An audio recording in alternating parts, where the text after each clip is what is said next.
Você já teve aquela sensação de travar na frente do Photoshop, Canva, Figma, Affinity, independente de qual ferramenta você utiliza?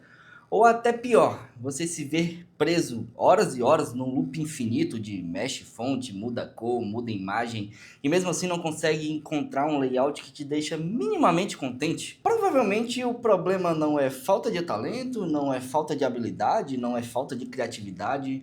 Talvez você só esteja produzindo sem entender o que está fazendo. Ou melhor, talvez você está fazendo design antes de pensar design, tá? A boa notícia é que eu vou te trazer um método de 3 passos simples que eu utilizo aqui no meu dia a dia, que me ajuda a produzir para qualquer projeto, qualquer nicho, qualquer estilo e em qualquer ferramenta. Bom, eu vou te explicar rapidamente o principal motivo que eu acho que é o que mais atrapalha designers a produzir no dia a dia. Nós, designers, estamos acostumados a achar que design se resolve dentro da ferramenta. Que você vai abrir o Photoshop, o Canva, o Figma e puff, a mágica acontece. E quando a gente tem isso em mente, a gente acaba ficando refém. Fica refém de tutoriais, refém de templates, reféns de inspiração do Behance. E aí o grande problema vem quando o projeto é diferente do tutorial, da videoaula, ou quando o cliente pede algo diferente. O problema de você aprender dessa forma é que você não entende cada decisão. Você tenta replicar o resultado, mas acaba não aprendendo o processo. E aí, quando chega um cliente real, você trava. E olha, eu não estou dizendo que assistir tutorial é ruim,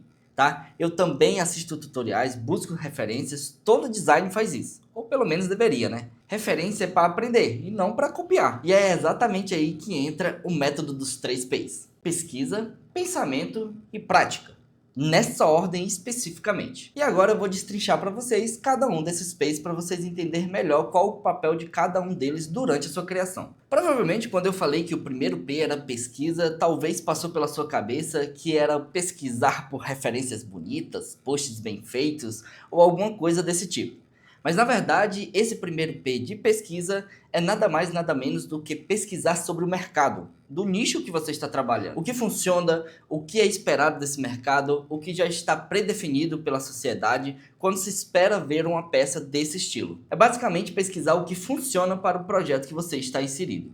Vou te dar um exemplo rápido. Vamos supor que você está criando uma peça gráfica para uma médica.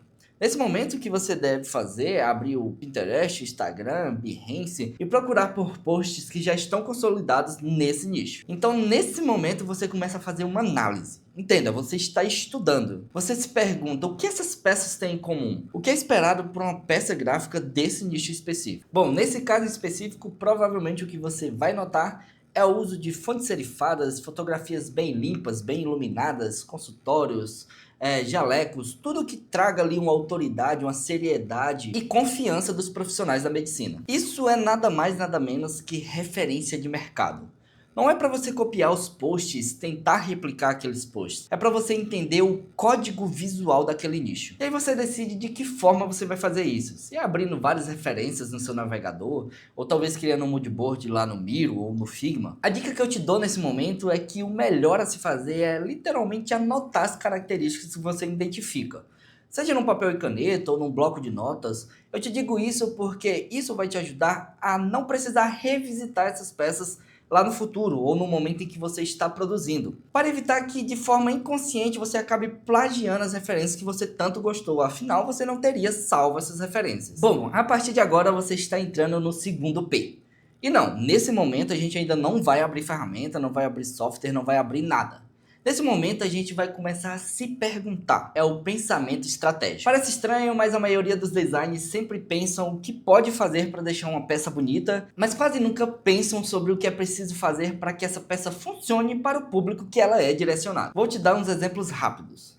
Por exemplo, para o Instagram, o interesse é que o usuário que está rolando a tela bem rápido pare imediatamente e se interesse pelo conteúdo daquele post, carrossel, aquele Reels, independente do que for. Se for um flyer impresso, o objetivo é gerar contato, né? Tudo tem que estar bem claro, telefone, endereço, QR Code, Instagram, o máximo de informações para que aquele leitor consiga entrar em contato com aquela empresa. Mas se for a thumbnail do YouTube, o objetivo é chamar a atenção, gerar curiosidade.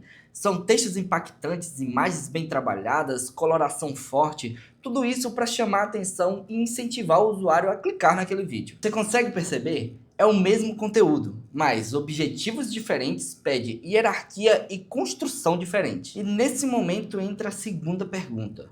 O que é mais importante nessa peça? Basicamente a hierarquia visual que todo mundo tanto fala.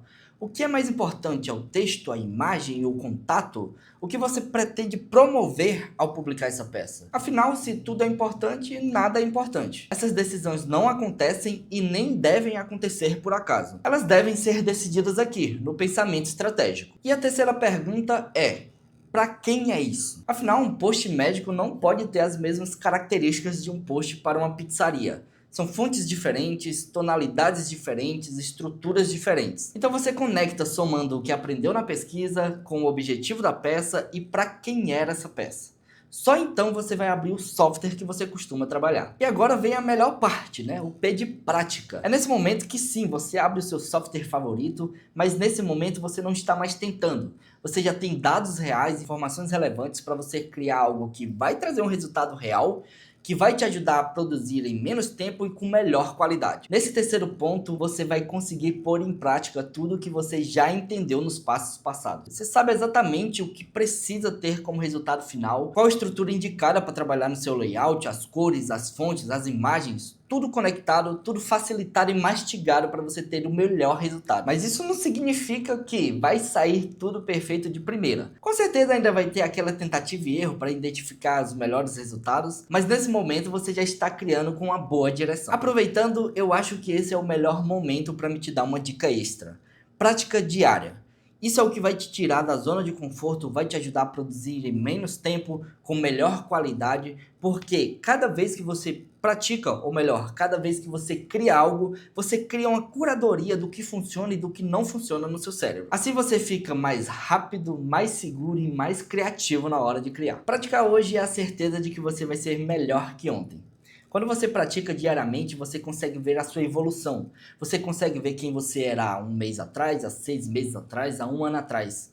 E vendo isso, você vai acabar se viciando em ser melhor, em todos os dias se superar e criar coisas melhores, mais bonitas e funcionais. Então, para revisar, o primeiro P você já sabe é o de pesquisa. É onde você entende o mercado, o repertório visual, o que é esperado daquela peça. O segundo P, o de pensamento estratégico, é onde você vai definir o objetivo daquela peça, a estrutura visual, os elementos que vão compor, o tipo de fonte, de cor, o que é preciso para aquela peça funcionar no público que ele vai ser direcionado. E por fim, o terceiro P, que é o de prática, que é o melhor momento desses 3 passos. Esses 3 passos simples é o que vai te auxiliar a criar qualquer design, em qualquer projeto, em qualquer ferramenta, em qualquer nicho.